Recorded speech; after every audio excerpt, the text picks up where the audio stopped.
Mesdames et messieurs, bonjour, bienvenue dans cette émission spéciale organisée par Grand Journal International, en partenariat avec Mosaïque Télévision aux États-Unis et Inews 24 à Melbourne, en Australie. Grand Journal, comme vous le savez, c'est un média francophone international édité simultanément en Australie et à Kinshasa. Aujourd'hui, nous avons l'honneur et le plaisir de recevoir pour la première fois sur ces plateaux internationaux M. Jean-Pierre Wafana, qui est directeur de la communication du président de la République démocratique du Congo, qui nous fait l'honneur de commencer, je pense, des sorties médiatiques avec la diaspora de la RDC, qui joue un rôle très important sur le plan économique, mais aussi sur le plan de l'avancement démocratique, et la diaspora qui a décidé d'accompagner les processus des changements, des alternances qui a eu lieu en janvier 2019. Monsieur Jean-Pierre Wafana, directeur de communication du chef de l'État de la République démocratique du Congo, bonjour et bienvenue dans cette émission. Bonjour à vous tous et merci de l'invitation. Alors, je ne suis pas seul pour vous interviewer cet après-midi. Je suis avec Honoré Kabongo de Mosaïque Télévision qui est aux États-Unis. Honoré, bonjour. Bonjour Eric, bonjour à tout le monde et surtout bonjour à monsieur Jean-Pierre Wafana qui nous a fait l'honneur d'être avec nous aujourd'hui et merci d'être là. Et Honoré, il est très tard hein, aux États-Unis. Il est quelle heure là? Ici, il est pratiquement à 5 heures, donc 6 heures moins 7 minutes. Merci beaucoup, Honoré, pour ton temps, pour ta disponibilité. Chaque fois que nous avons besoin de toi, tu ne lésines pas sur les moyens, encore moins sur le sommeil. Alors, Denis Kayenge, Inews 24. Denis, bonjour et bienvenue. Bonjour, bienvenue à tout le monde et bonjour à monsieur le directeur de communication du chef de l'État, monsieur Jean-Pierre Wafana. Merci de cet honneur et nous sommes honorés pour dire, parce que là c'est la parole du chef de l'État qui nous a dit à travers cette émission. Merci à Inews 24 et merci aussi à Grand Journal. Merci.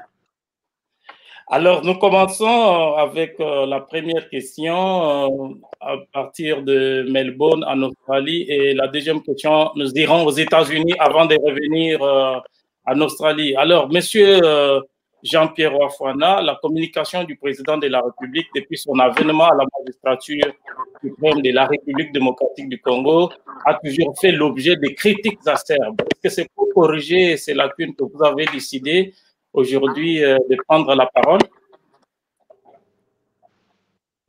Merci pour la question. D'emblée, j'aimerais d'abord dire que lorsqu'on parle de la communication du chef de l'État, on voit tout de suite la question de son image. Et donc, la gestion de cette image tient compte de la vision même du président de la République quant à la façon dont il devrait parvenir à gérer le pays et répondre aux desiderata de la population. Bon, maintenant, en tant que service personnel du chef de l'État, nous devrions tous intérioriser cette vision en vue de la matérialiser. Il peut naturellement se poser des problèmes au niveau de la méthodologie, la façon dont en fait, on devrait parvenir à cet objectif.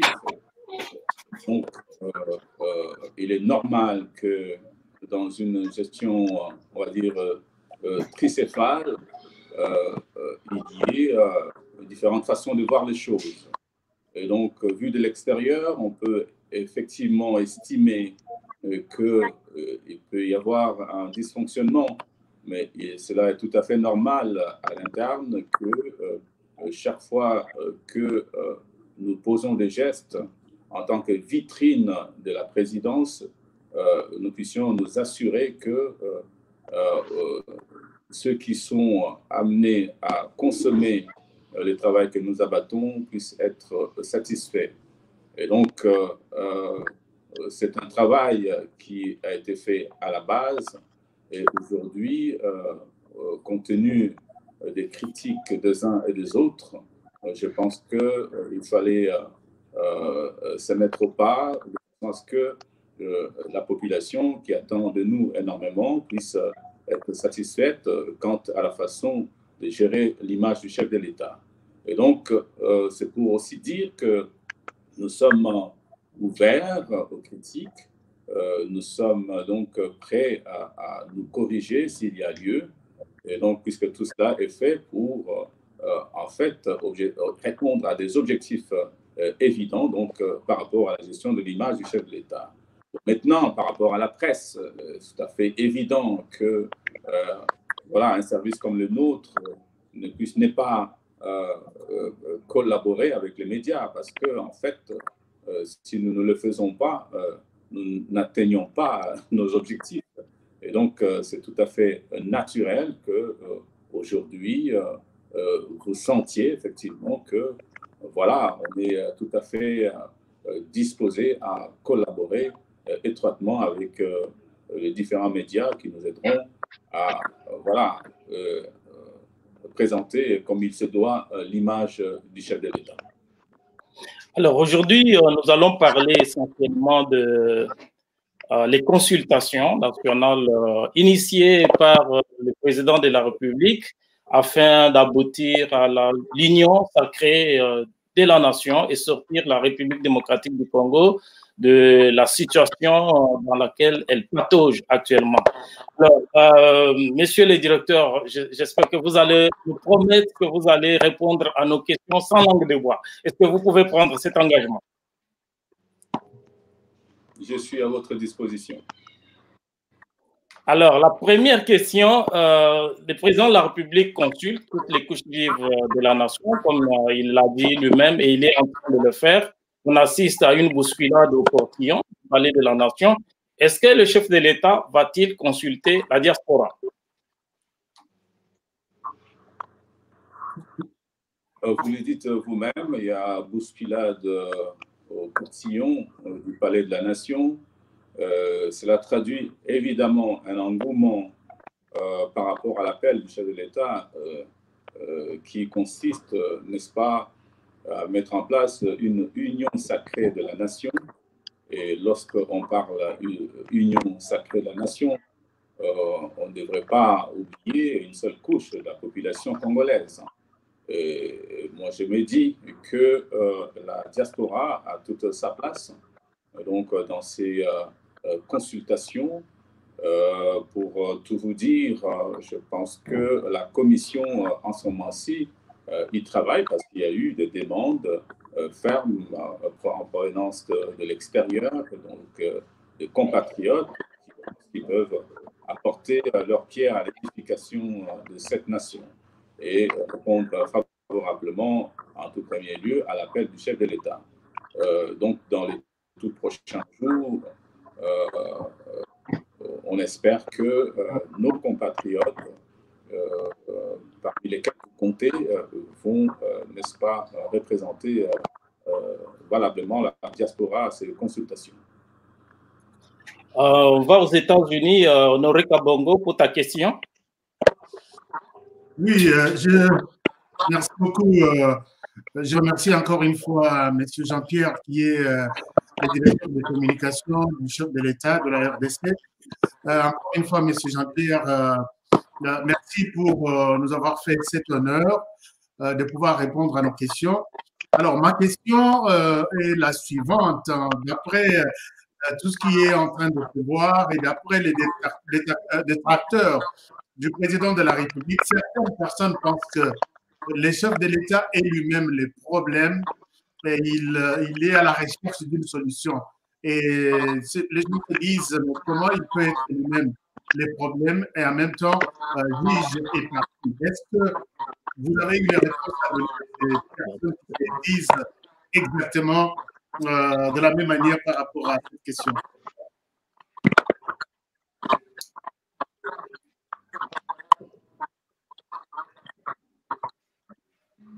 On ne peut pas faire une telle affirmation.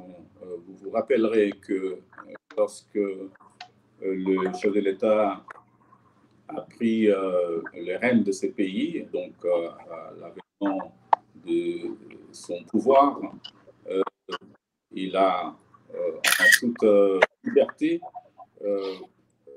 mis en place une coalition avec nos amis des FCC en vue de gouverner le pays.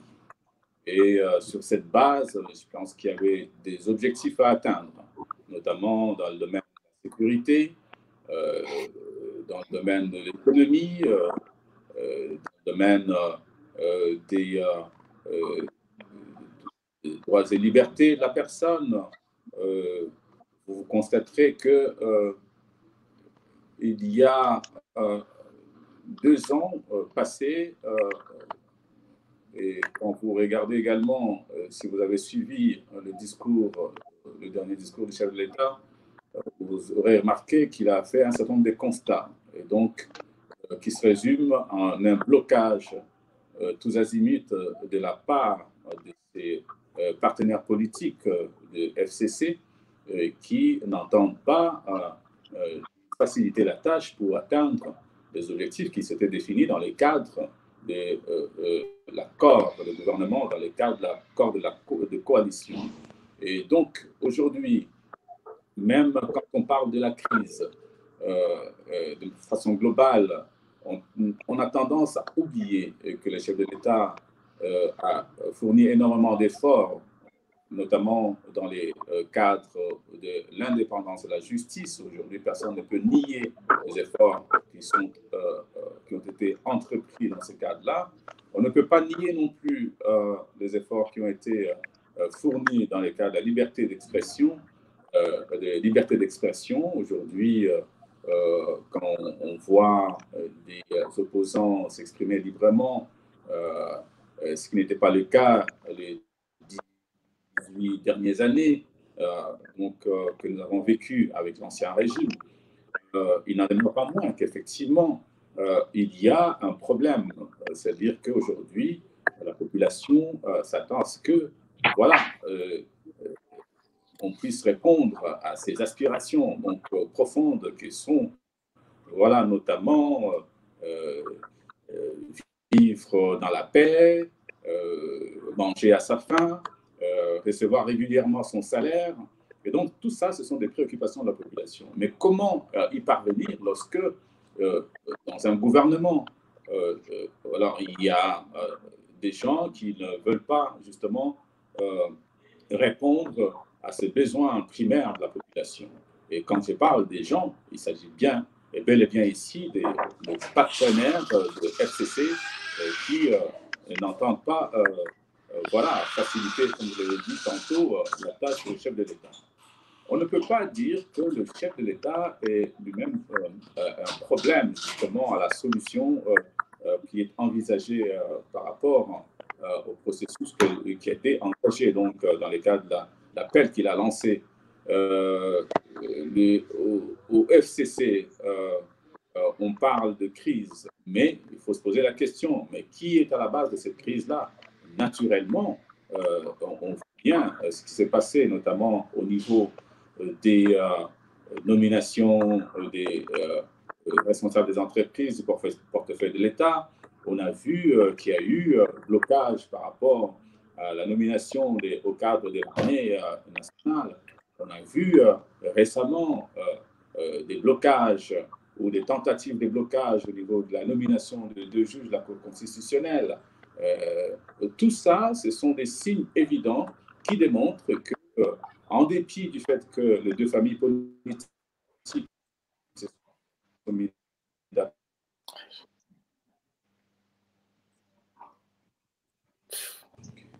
en dépit de l'accord politique qui est destiné à pouvoir gouverner le pays par les 2 familles politiques, donc on se rend compte qu'il y a une volonté farouche dans un des camps de pouvoir mettre les pots de banane, mettre des crocs en jambes pour que le chef de l'État ne puisse pas réussir son mandat.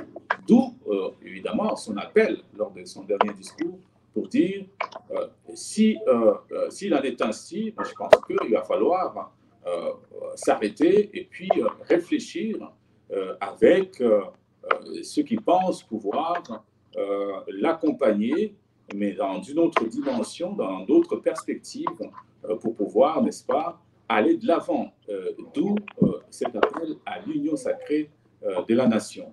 Maintenant, on voit qu'il y a un certain engouement des personnalités importantes de ces pays, que ce soit au niveau politique, au niveau de la société civile. On voit différentes personnalités qui défilent au Palais de la Nation, et cela démontre à suffisance qu'il y a cette volonté affichée. Il y a une adhésion, au-delà de l'adhésion populaire, il y a une adhésion politique aujourd'hui à l'appel du chef de l'État. Denis Kayenge, News 24, votre question? Merci Eric. Merci encore une fois à M. Jean-Pierre Wafouana pour avoir accepté de répondre à nos questions. Monsieur le directeur, dans son discours du 23 octobre, parlant du blocage, bien sûr, le président de la République a reconnu le blocage orchestré à son action par le camp Kabila. Pourtant, le statut du sénateur à vie accordé à ces derniers en tant qu'ancien président l'a été en contrepartie de droits, de réserves et retrait de la politique active. Donc, elle estime qu'en laissant l'ancien président exercer quasi-totalité du pouvoir, le chef de l'État a failli à ses prérogatives en tant que garant du bon fonctionnement des institutions. Que répondez-vous? D'abord, je m'inscris en faux par rapport à cette version selon laquelle le sénateur à vie serait le détenteur des effectifs de pouvoir. Cela est totalement faux.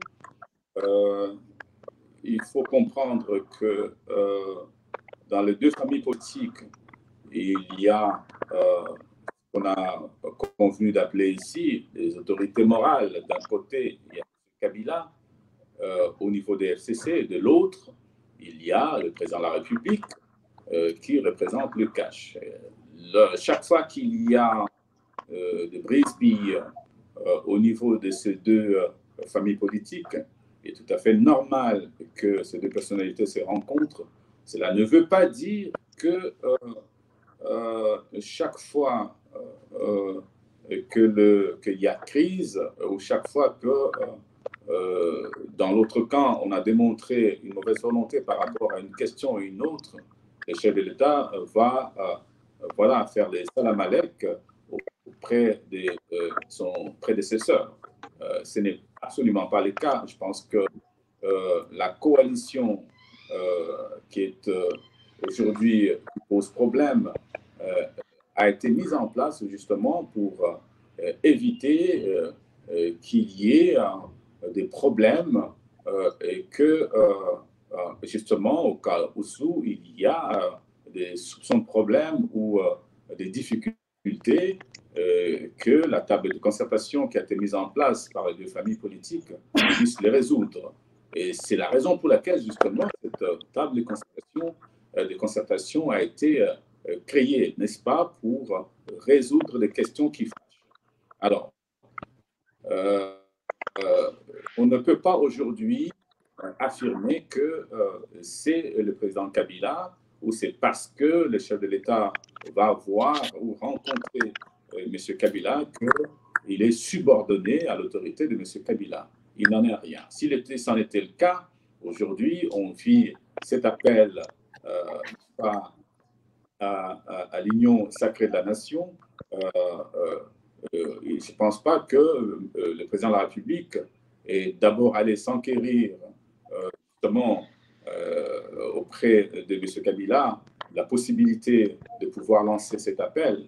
Je pense qu'en toute indépendance, en garant de la nation et du bon fonctionnement des institutions, il a pris ses responsabilités et il a appelé ses compatriotes à pouvoir réfléchir sur la nouvelle façon de pouvoir gérer le pays, de pouvoir faire avancer les problèmes qui se posent au pays et apporter des solutions qui s'imposent pour répondre aux besoins de la population.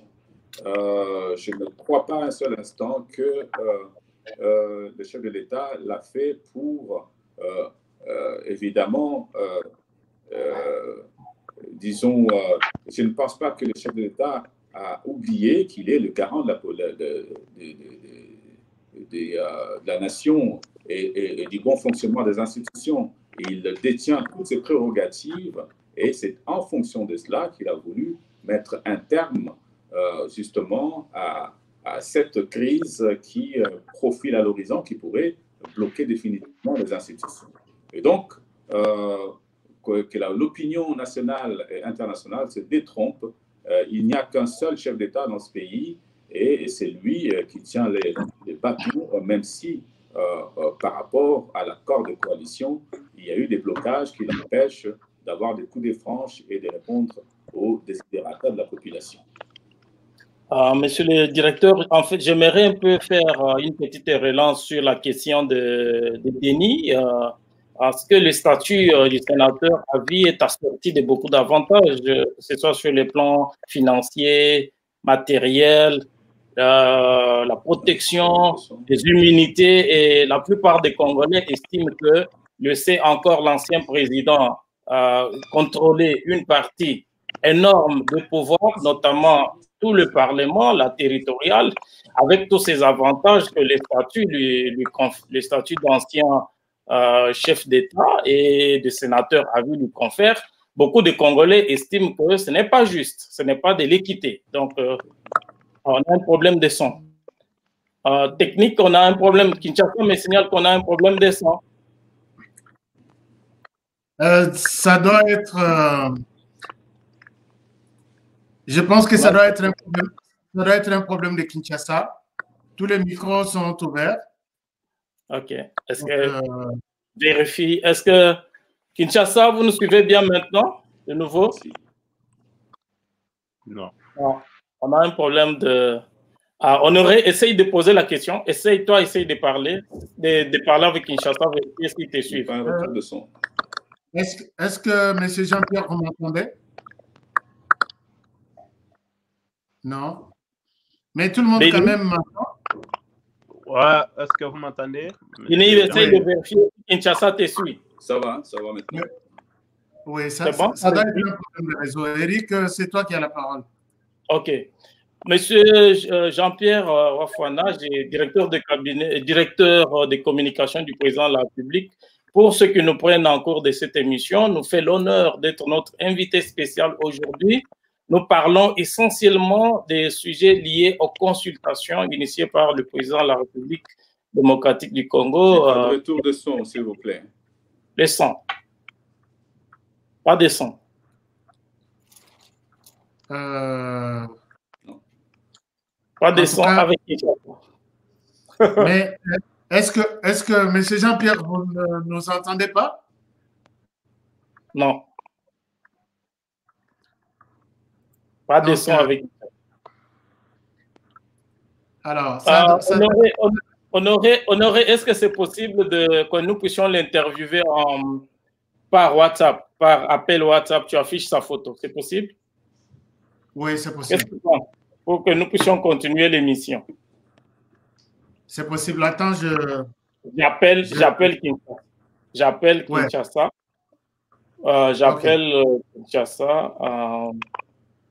Et puis, on passe en mode photo. Ça s'appelle.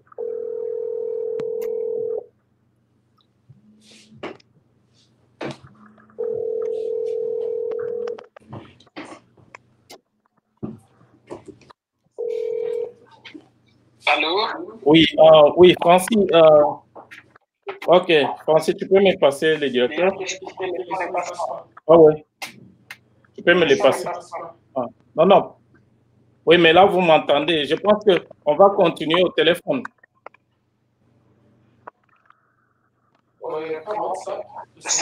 Oui, on va utiliser le son du téléphone, de WhatsApp, et puis l'image peut rester. On parle au téléphone. C'est bon? Ah, ok, comme ça, moi, j'ai fait le principe, on continue. Mais vous, là-bas? Nous, on t'entend très bien. Monsieur Jean-Pierre, on continue par téléphone. On utilise le son du téléphone et l'image de l'écran. D'accord. On aurait, c'est bon? Oui, ça va. Ok, ça va, je vous entends. Ok, mais là, moi, je vais diminuer mon son ici, je crois. On aurait fait ça, non? Oui. Ok, non, je dois diminuer. Est-ce que vous me suivez? Tout le monde me suit très bien? Oui, sans problème. Est-ce que tout le monde me suit? Moi, je te suis, oui. Là, c'est sur... Peut-être Pierre. Oui, là, non, vous restez, Honoré et Denis, vous restez sur le plateau normal. Kinshasa, on passe avec Kinshasa en mode téléphone. Honoré, je ne sais pas comment on va gérer ça. Non, c'est bon, c'est bon. Dès qu'il prend la parole, lui est toujours là, il parle, on le voit, et puis on peut toujours continuer. Oui, mais comment vous allez faire comment vous allez faire pour continuer à lui poser des questions? Oui, on va toujours, comme il nous écoute maintenant sur téléphone, ça va aller, il n'y a pas de problème. Ok, d'accord. Ok. Alors, M. Jean-Pierre, je disais que j'ai essayé de rebondir sur la question de Denis en disant que beaucoup de Congolais estiment que le statut du sénateur à vie est assorti de beaucoup d'avantages financiers, matériels, sociaux, la sécurité, même les humanités. Et beaucoup de compatriotes pensent que ce n'est pas normal, ce n'est pas équitable que l'ancien chef de l'État qui bénéficie de tous ces avantages continue à contrôler une grande partie du pouvoir. Notamment, il contrôle tout le Parlement, les deux chambres du Parlement, il continue la territoriale, les assemblées provinciales, tous les exécutifs provinciaux et des entreprises du portefeuille de l'État, alors que dans l'esprit du législateur, en faisant la loi sur le statut de l'ancien chef de l'État, l'objectif du législateur était d'inciter l'ancien président ou le président d'alors de quitter le pouvoir et d'observer le devoir des réserves. Ainsi que beaucoup de compatriotes estiment que le chef de l'État aurait expliqué à son prédécesseur d'observer le devoir des réserves et de se retirer de la politique active. C'est un peu l'essence de la question de Denis. Je voulais un peu insister là-dessus. Bien évidemment que je suis tout à fait d'accord avec vous quant aux avantages exorbitants qui ont été accordés aux prédécesseurs du chef de l'État. Mais il faut comprendre que tout ça a été boutiqué avant même son accession au pouvoir. Aujourd'hui, on fait face à un certain nombre de blocages qui sont l'œuvre de la personne que vous citez, donc les sénateurs à vie, ainsi que sa famille politique. D'où justement l'appel que le chef de l'État vient de lancer, celle de l'union sacrée de la nation, parce que on a constaté que chaque fois qu'il y a de la part du chef de l'État de pouvoir avancer avec les promesses qu'il avait faites en campagne et dans son programme politique par rapport à sa vision, eh bien, chaque fois, il y a comme un blocage. Et lorsqu'il y a des rencontres comme ça au sommet entre les deux responsables politiques, parce qu'il faut quand même reconnaître que cet homme est resté 18 ans au pouvoir et qu'il a eu le temps de construire une toile et un empire financier. Et donc, il fallait, à tout le moins politiquement, composer avec lui. C'est ça même le sens de l'accord de coalition. Et donc, par rapport à ça, donc, il y avait un certain nombre d'objectifs à atteindre, notamment soulager voilà, les difficultés rencontrées par la population. On parle ici de l'économie, on parle du social, mais on parle aussi d'autres questions qui concernent la sécurité, l'intégrité du territoire et toutes ces choses-là. Et donc, il fallait composer avec celui qui a dirigé le pays pendant 18 ans, qui a eu le temps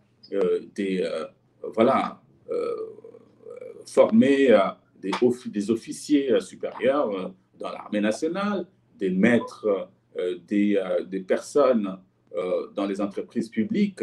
Et voilà, donc il faut justement non pas faire allégeance, mais plutôt composer. Et c'est ça, je le répète, l'essence de l'accord de coalition.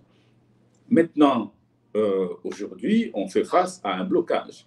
Et donc, le chef de l'État, en tant que garant de la nation, du bon fonctionnement des institutions de la République, a pris ses responsabilités et a fait un appel à l'union sacrée de la nation. Qu'est-ce que ça veut dire? Ça ne veut pas dire que aujourd'hui les FCC est écarté des consultations qui sont en cours. Les FCC est composé de compatriotes qui sont bien sûr affiliés à la philosophie et à la politique de M. Kabila, mais en même temps, dans cette famille politique, on retrouve des gens qui sont des patriotes qui peuvent répondre à l'appel du chef de l'État, de constituer l'union sacrée de la nation. Et quand vous regardez les personnalités qui aujourd'hui défilent au palais de la nation, vous allez constater qu'il y a des députés, qu'il y a même des ministres qui sont étiquetés PPRD, qui sont étiquetés FCC, qui répondent favorablement à l'appel. L'objectif poursuivi, c'est lequel? Évidemment, on ne va pas s'en cacher, c'est de reconstituer, reconfigurer la majorité au niveau du Parlement. D'aucuns me poseraient la question, bien évidemment que c'est possible. Sinon, le chef de l'État ne serait pas lancé comme ça dans un vide tout en sachant qu'il allait tomber tout en bas de la montagne. Donc, aujourd'hui, on s'est dit qu'il y a certainement des compatriotes qui vont répondre favorablement à cet appel-là. Et on les vit à chaque jour, des gens qui traversent la rue pour venir répondre à l'appel du chef de l'État alors qu'ils appartiennent au FCC. Et donc, la reconfiguration de la majorité est possible.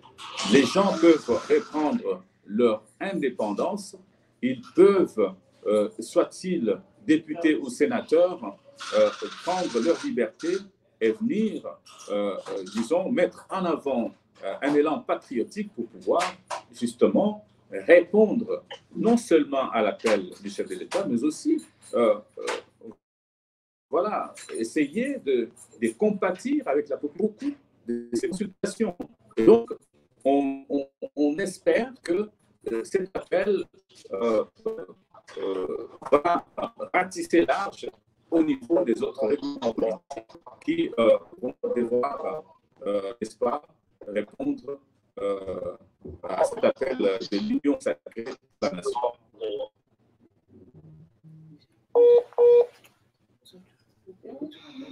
Ah, ça revient. Décidément, la technique nous pose des petits soucis. Oui, monsieur le directeur, vous pouvez continuer. C'est revenu, la connexion est revenue.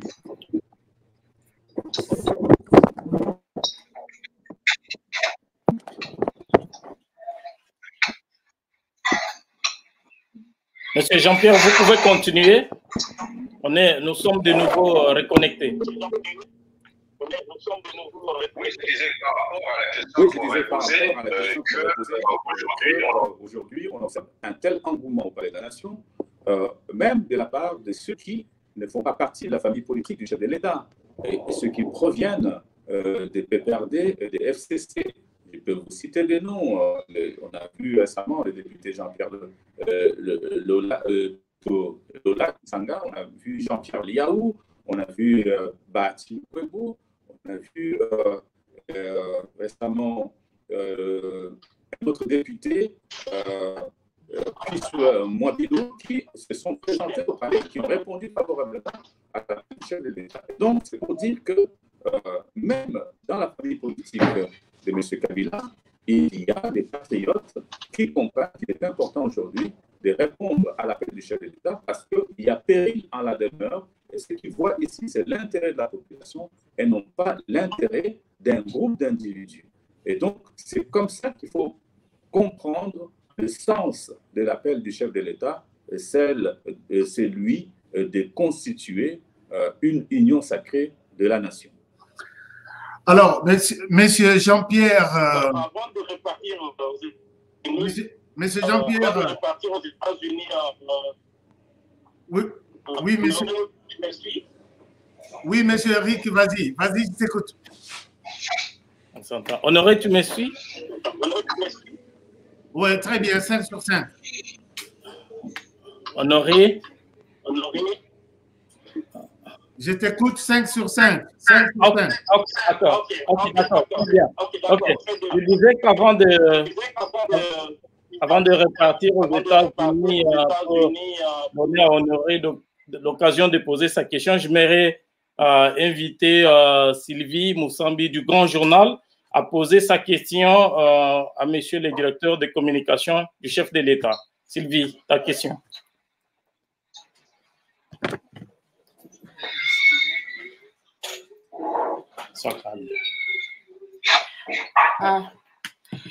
Merci, monsieur Jean-Pierre. Ma question est la suivante.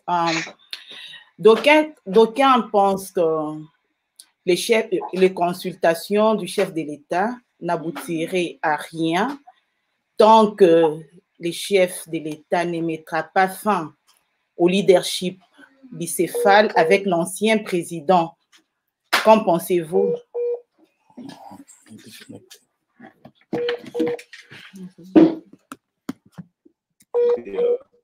Lancé par le chef de l'État, c'est justement pour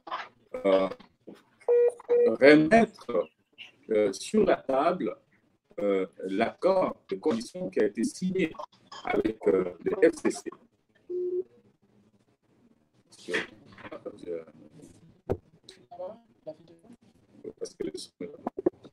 Est-ce que vous m'entendez?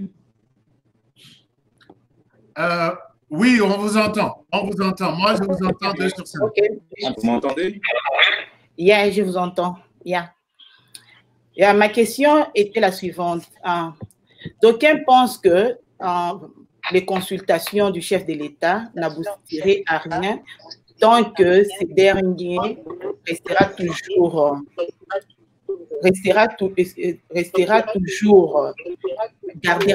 le leadership bicéphale avec l'ancien président. Qu'en pensez-vous de ça? Voilà, j'avais déjà commencé à répondre à cette question, malgré les petits problèmes techniques que nous avons. Je disais ceci, que c'est justement la raison pour laquelle le chef de l'État a lancé cet appel à l'union sacrée de la nation. L'union sacrée de la nation, c'est en fait pour remettre sur la table l'accord de coalition qui a été signé par les 2 familles politiques, le FCC et les CACH. Et aujourd'hui, je le répète une fois de plus, on a constaté, un peu comme le chef de l'État lui-même l'a dit dans son discours, qu'il y a beaucoup de blocages. Et ces blocages entraînent justement une sorte de frein au développement, à l'accomplissement des actions, à la matérialisation de la vision du chef de l'État. Et donc, aujourd'hui, quand le chef de l'État lance cet appel aux compatriotes qui voudraient l'accompagner dans cette union sacrée, il regarde d'abord ceux qui peuvent s'afficher par leur patriotisme. Ensuite, à ceux qui, généralement, font de l'opposition républicaine, qui placent les intérêts de la République au-dessus des intérêts personnels. Mais il y a aussi le fait que, et ça c'est très important, que l'opinion nationale et internationale comprennent cette dimension du problème, c'est que qu'importe l'accord qui a été signé, en politique, un accord, une entente, les ententes et les accords se font et se défont. Et dans le cas d'espèce, l'accord de coalition FCC-Cash, fut-il signé par des hautes personnalités de ces pays, ne peut pas engager la République, ni non plus être placé au-dessus de la Constitution. Cependant, le chef de l'État, lui, face à des difficultés qui ne lui facilitent pas donc d'avoir des coups de franche pour matérialiser sa vision, a décidé de faire appel à ses prérogatives constitutionnelles. Et donc, aujourd'hui, il estime qu'en garant de la nation et du bon fonctionnement des institutions, il devait consulter et, à la fin de ces consultations, prendre des mesures qui s'imposent pour pouvoir aider les institutions à fonctionner normalement. Pouvez-vous imaginer que dans un pays, qu'un Premier ministre puisse saper l'autorité du président de la République? Pouvez-vous imaginer que dans un pays normal, un président du Sénat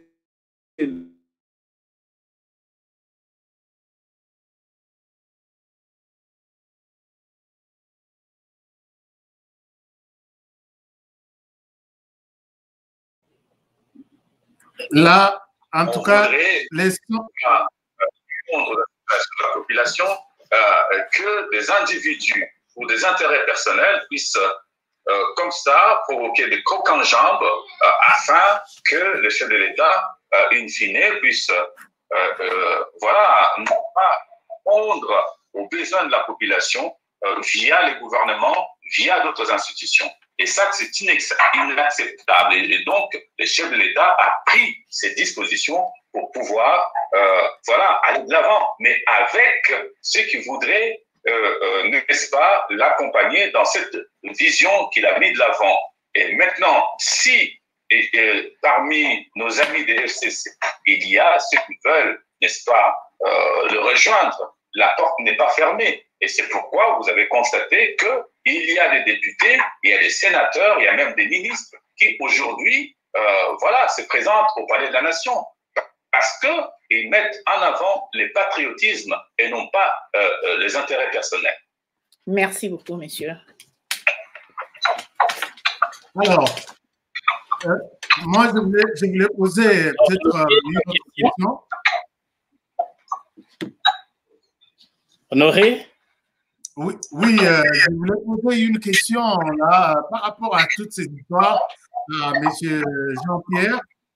Je voulais demander pourquoi les chefs de l'État n'est pas allé tout droit vers la dissolution de l'Assemblée nationale ou carrément révoquer le Premier ministre puisqu'il en a droit et il a voulu peut-être prendre un temps dans les consultations. Et maintenant, chacun interprète la suite de sa manière.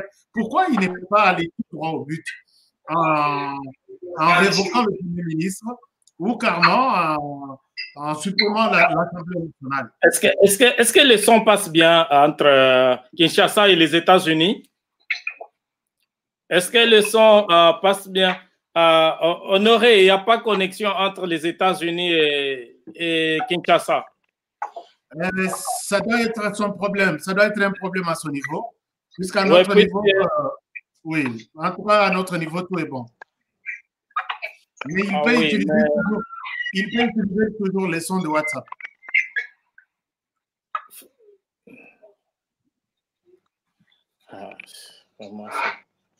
Honoré, Oui, je t'écoute. S'il vous plaît, on peut se concentrer avec vous qui êtes en Australie parce que chez vous, ça passe bien. Ah, ok, d'accord. Ok, alors la question c'est... Ok, d'accord.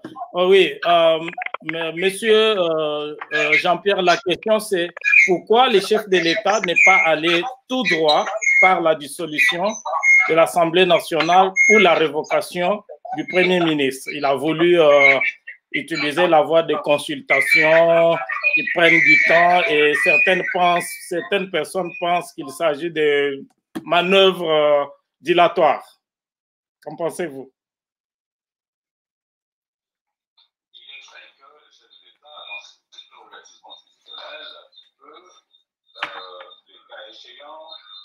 Procéder à la dissolution du Parlement. Seulement, voilà, la même constitution. Cette dissolution ne peut avoir son origine que dans une crise qui sévirait entre le gouvernement et le Parlement. Et donc, le président ne peut pas comme ça improviser par une procédure qui n'est pas prévue par la Constitution. Donc, maintenant, je pense que l'opinion de comprendre que la démarche qui a été entreprise par le chef de l'État s'explique et c'est justifié. On essaie de pouvoir consulter et dégager, n'est-ce pas, une identité de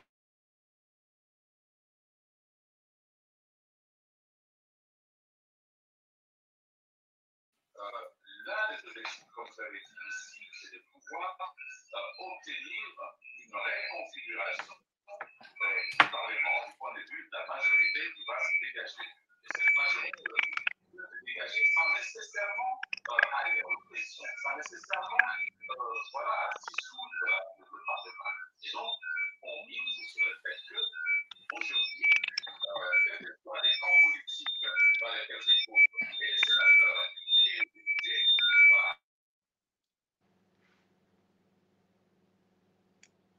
indépendance et s'afficher donc dans les cadres de l'union sacrée qui a été appelée par le chef de l'État. Donc, le chef de l'État n'a pas besoin de dissoudre d'emblée le Parlement pour pouvoir obtenir cette majorité. Et dans la même logique, le FCC estime que même après les consultations, le président de la République n'aura aucun moyen de dissoudre l'Assemblée nationale ni de reconfigurer la majorité à l'Assemblée nationale puisque la majorité découle immédiatement des élections. Et sans les élections anticipées, on ne peut plus aujourd'hui requalifier la majorité. Qu'en pensez-vous?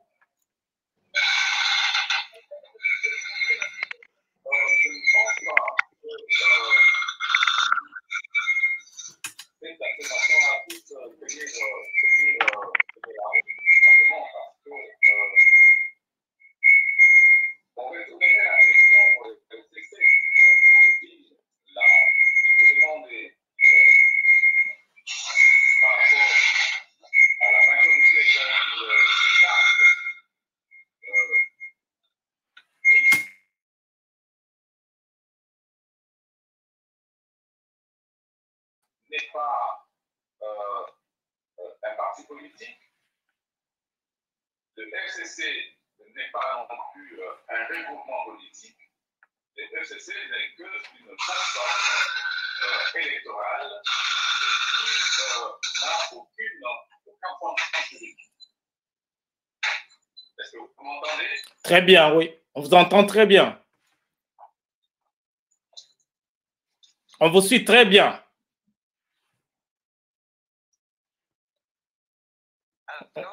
Non, il y a un petit problème avec, ton micro. Mais je pense Honoré, je pense qu'on prend Kinshasa maintenant par WhatsApp et Denis et toi, vous ne saurez plus poser de questions. Parce que les appels passent maintenant par mon téléphone. Oui, puisque je l'entends un peu à partir de ton téléphone, un tout petit peu. Si tu peux l'appeler, comme ça, on va le prendre sur WhatsApp. Ça passait très bien. Tu veux qu'on essaye de rappeler? Oui.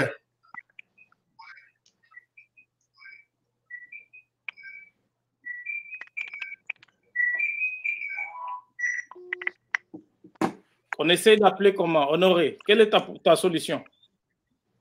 Peut-être on essaye de l'appeler par WhatsApp. Ça peut aller? C'est ce que j'ai fait, c'est ce que j'étais en train de faire, sauf que comme on n'est pas dans un même studio, Denis et toi, vous ne pouvez plus lui poser des questions. Est-ce que quand il me parle, vous les suivez? Oui, quand il parle là, la première fois quand tu l'as appelé, ça passait très bien. Oui. Ou carrément, vous devez vous terminer l'émission alors. Il y a pour finir l'émission, je crois. Oui, vous ne pouvez plus, vous deux, vous ne pouvez plus poser des questions. Parce que si on va par WhatsApp, vous deux, vous ne pouvez plus. Question de sauver l'émission. Tu peux poser les questions seul. Et puis après, on va revoir le système que nous avons. Et enfin, tu peux poser des questions. On va couper toutes ces parties et puis on va désannoncer. Ouais. OK. Alors, chers internautes, vous qui nous suivez, vous allez pouvoir nous excuser puisque la technique n'est pas dans notre camp aujourd'hui. Ce sont des aléas qui arrivent lorsqu'on fait ce genre d'émission en live. Alors, mes partenaires de Inus 24, Denis Kayenge en Australie et Honoré Kabongo aux États-Unis ne pourront pas continuer à poser des questions avec Grand Journal, tout simplement puisque la connexion fait défaut et je vais continuer cette émission seul, malheureusement. Donc, on va voir prochainement comment on va réorganiser la situation, puisque j'espère que ce n'est qu'une première rencontre avec M. Jean-Pierre Ouafana, directeur de communication du président de la République démocratique du Congo, mais ce n'est pas la dernière fois. Alors, on poursuit cette émission. Alors, M. Jean-Pierre, que répondez-vous à ceux qui disent que l'exacerbation de cette crise de confiance entre le FCC et CAC s'est exacerbée avec la nomination et l'investiture des 3 juges constitutionnels? Est-ce qu'aujourd'hui, on peut considérer que cette crise autour du contrôle de la Cour constitutionnelle est toujours d'actualité quand on sait que le président de la République a reçu leur serment?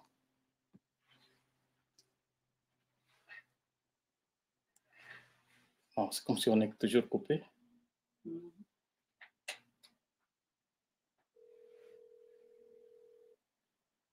Lui, il parle. Lui, il me parle. Allô, Kinshasa?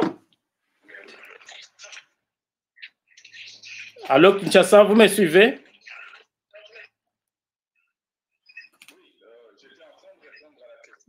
OK. Je pense qu'il faut poser cette question à ceux qui parlent de crise, tout simplement parce que au niveau du chef de l'État,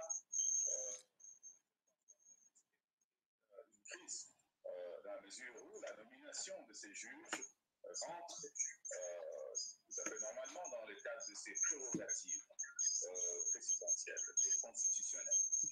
Et vous savez que en ce qui concerne la nomination des membres de cette haute instance judiciaire, le président de la République a son quota, le Parlement a son quota et le Conseil supérieur de la magistrature a également son quota.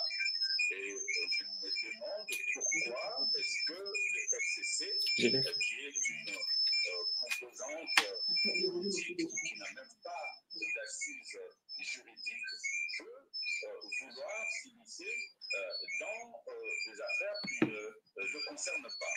Le FCC, même s'il est en partenariat politique avec le cash et donc par ricochet le président de la République, ne peut pas prévaloir des droits dont il ne dispose pas.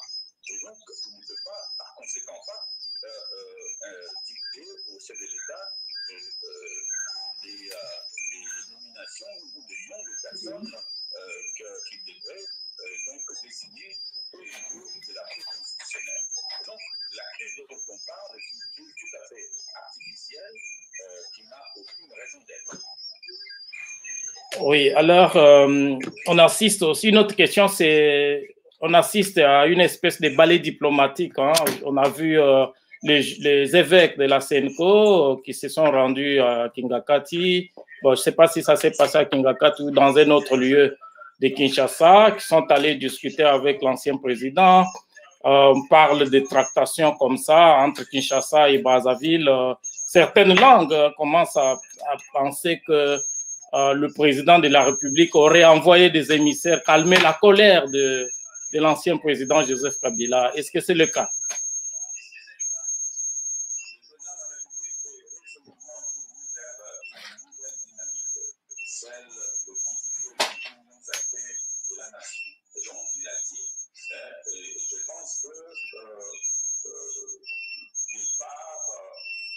Les consultations qui sont en cours, on va tout droit vers des conclusions qui vont lui permettre, n'est-ce pas, d'avoir des coups de hanche pour parvenir aux objectifs qu'il s'est définis. Et donc, faciliter le gouvernement à pouvoir répondre aux besoins de la population. Et avec des personnes qui pensent qu'il est grand temps d'essayer d'éteindre le feu qui est en train de couler sous les cendres et avant qu'il ne soit trop tard. Alors maintenant, quand on regarde la démarche de la CENCO et des évêques qui se sont rendus à Kingakati, j'imagine que cela rentre dans les cadres normal du rôle de l'Église qui veut se mettre au niveau du village. C'est là, je pense, langage que les prélats qui sont allés rencontrer le prédécesseur du chef de l'État, M. Kabila. Et donc, je ne pense pas que c'est là pour des nouvelles actions ou d'un nouveau dialogue qui prendrait la forme de ces assises dans lesquelles les gens viendraient, n'est-ce pas, pour éventuellement partager un gâteau. Cela est absolument inadmissible.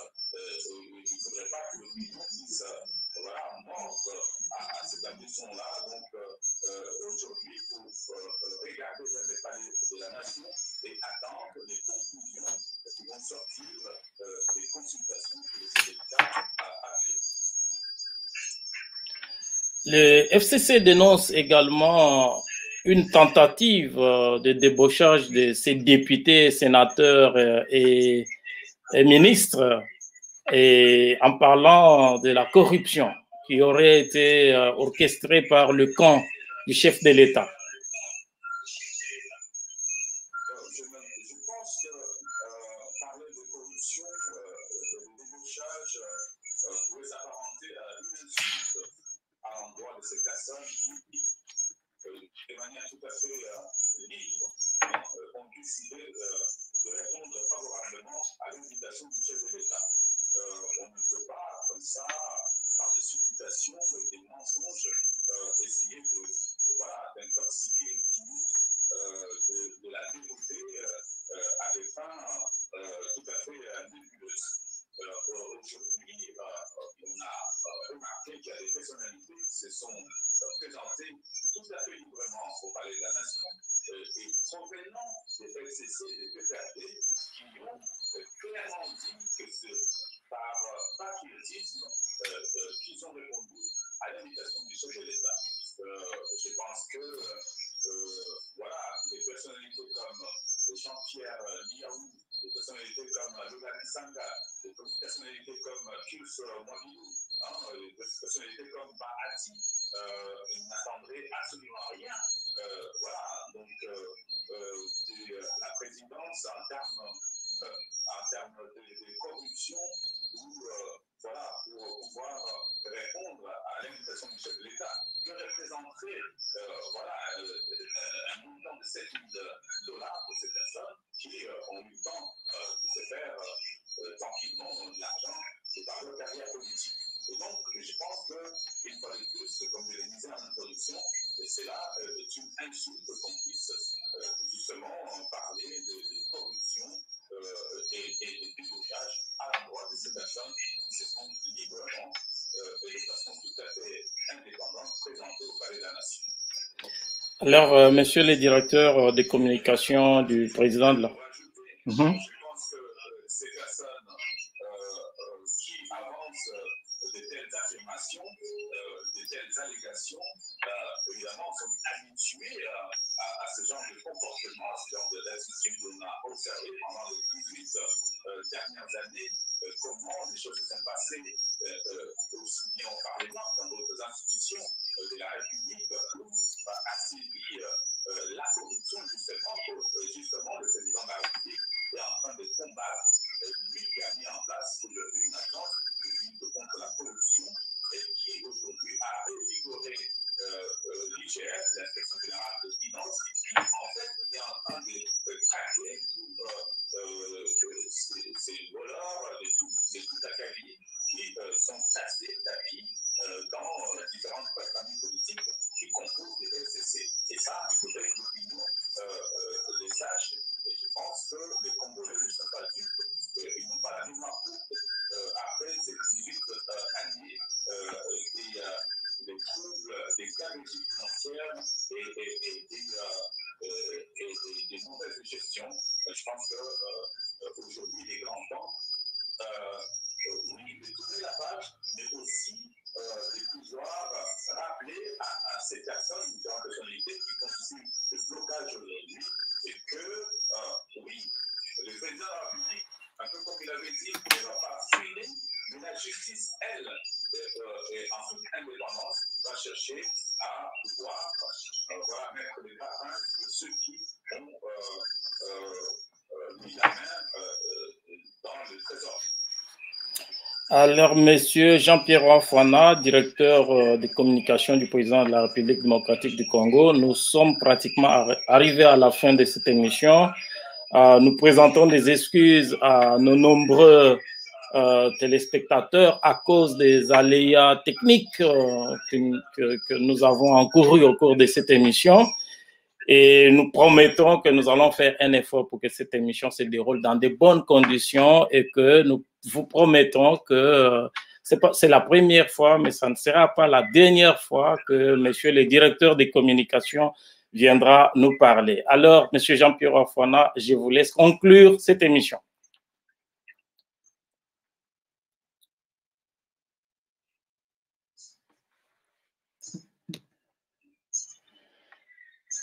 Allô, oui. Est-ce que vous pouvez, vous avez un dernier message à adresser aux Congolais qui nous suivent de partout, peut-être profiter pour faire un message spécial aux Congolais de la diaspora, qui est la diaspora congolaise, comme vous le savez, qui est très, très plurielle, parce que vous-même, vous êtes à cheval entre l'Afrique, les États-Unis, l'Europe, etc. Est-ce que vous pouvez faire un message spécial aux Congolais de la diaspora et aussi à nos compatriotes qui vivent en République démocratique du Congo? Et ça sera votre conclusion. D'abord, j'aimerais vous remercier pour l'opportunité que vous m'avez donnée de pouvoir m'exprimer à travers cette émission spéciale. Et donc, mon message consistait justement à appeler nos compatriotes qui sont disséminés à travers le monde à la sérénité et je les invite à faire confiance au leadership du président Tshisekedi et à sa ferme volonté de vouloir apporter un changement dans ce pays après 18 ans de gestion chaotique. Aujourd'hui, je pense qu'il y a cette ferme volonté de pouvoir remettre le pays sur les rails. Du point de vue diplomatique, on a vu cette offensive qui aujourd'hui redonne la fierté au pays. Au point de vue des libertés d'expression, on a vu qu'il y a des avancées significatives. Du point de vue, n'est-ce pas, de l'indépendance de la justice, on a remarqué que les choses avancent, certes à petits pas, mais de façon très visible. Alors aujourd'hui, le grand défi certains défis, mais qui n'est pas insurmontable, c'est de pouvoir aujourd'hui apporter des solutions aux familles de la ménagère, de pouvoir permettre aux fonctionnaires de vivre de son salaire, de pouvoir, n'est-ce pas, apporter la sécurité sur tout le territoire national, de préserver l'intégrité du territoire. Et c'est ce à quoi le chef de l'État veut s'atteler pour pouvoir ramener la paix et restaurer l'autorité de l'État. Et donc, il faudrait qu'au bout de son mandat, les Congolais puissent, n'est-ce pas, voilà, se rendre compte que le bilan a été positif et le chef de l'État compte y travailler de façon très sérieuse. Et donc, j'appelle les compatriotes qui sont aussi bien ici qu'à l'extérieur du pays à faire confiance à son excellence, M. le Président Félix Antoine Tshisekedi, qui, en tout cas, a la ferme volonté de pouvoir changer la donne ici en République démocratique du Congo. Est-ce que vous pouvez promettre que, puisque nous sommes à mi-parcours des consultations, est-ce que vous pouvez promettre à nos nombreux téléspectateurs qui nous suivent partout dans le monde que vous reviendrez dans cette émission à la fin de consultations pour que nous puissions faire un bilan définitif, monsieur le directeur de communication? Si la technique nous le permet, je me mettrai à votre disposition.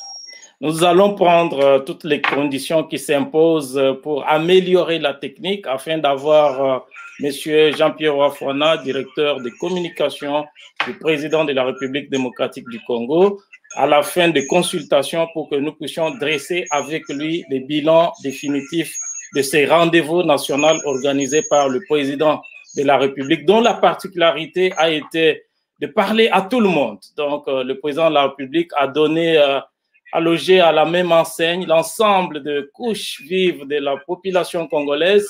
Les ministres, les députés, les sénateurs ont été logés à la même enseigne que les personnes, les catégories qui ont toujours été considérées comme défavorisées de notre population. C'est une grande innovation.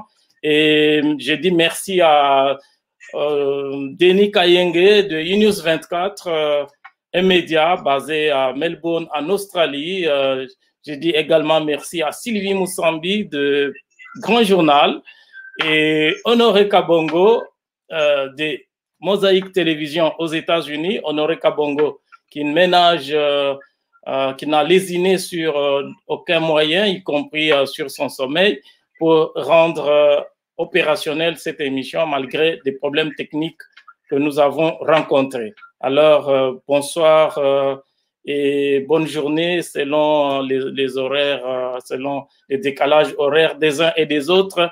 Et monsieur le directeur des communications du président de la République, Jean-Pierre Ouafouana, portez-vous bien à Kinshasa et à bientôt. À très bientôt, merci. Au revoir.